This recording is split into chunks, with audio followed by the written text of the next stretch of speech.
Welcome to the only daily podcast focusing on compliance news of the day. Each morning, start your day with a cup of coffee and Tom Fox, the voice of compliance, to hear about 4 of the top compliance, corruption, or leadership stories you will need to start your day. The Daily Compliance News is a production of the Compliance Podcast Network. First, a word from our sponsor.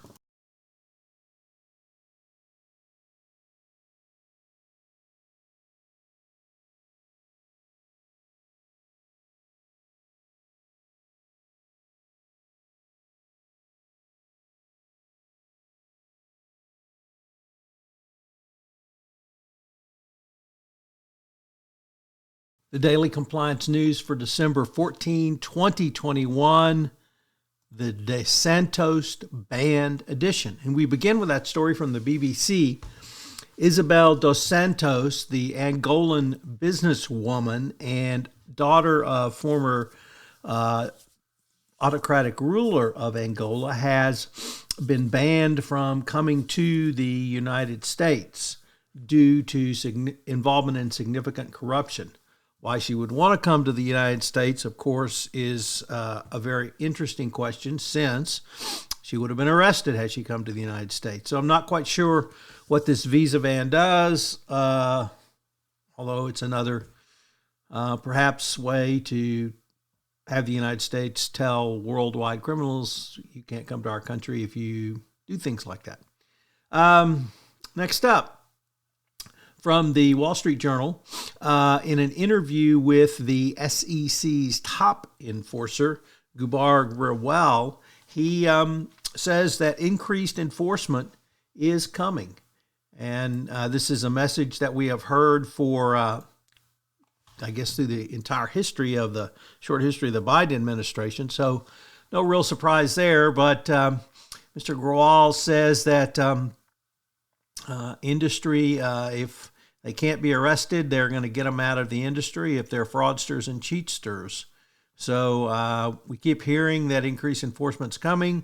That's the word from numerous SEC officials, and I suppose we should take them at their word that it is coming. Next up, also from the Wall Street Journal, when companies fire their auditors, the timing is a clue to future trouble. A recent study showed that when companies' auditors are fired late in the year, accounting problems are more likely. It's not clear what the cause and effect here is. If it's the firing of the auditors late in the year is the cause of the financial reporting problems, or if the financial reporting problems were the cause for the firing late in the year. Nevertheless, it's certainly interesting, and from the market perspective, interesting timing-wise. And finally, from the New York Times, there is a new language of the return to work for those who are unfortunate enough to have to go back to work and can't continue to work from home. So there's some phrases you need to learn.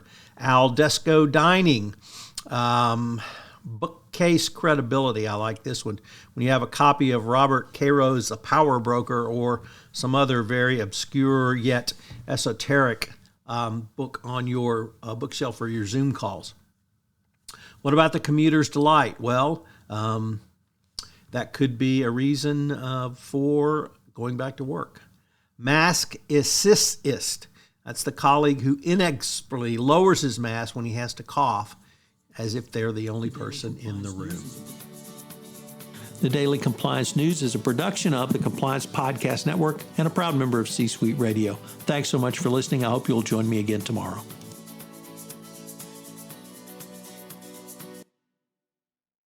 This podcast is a part of the C-Suite Radio Network.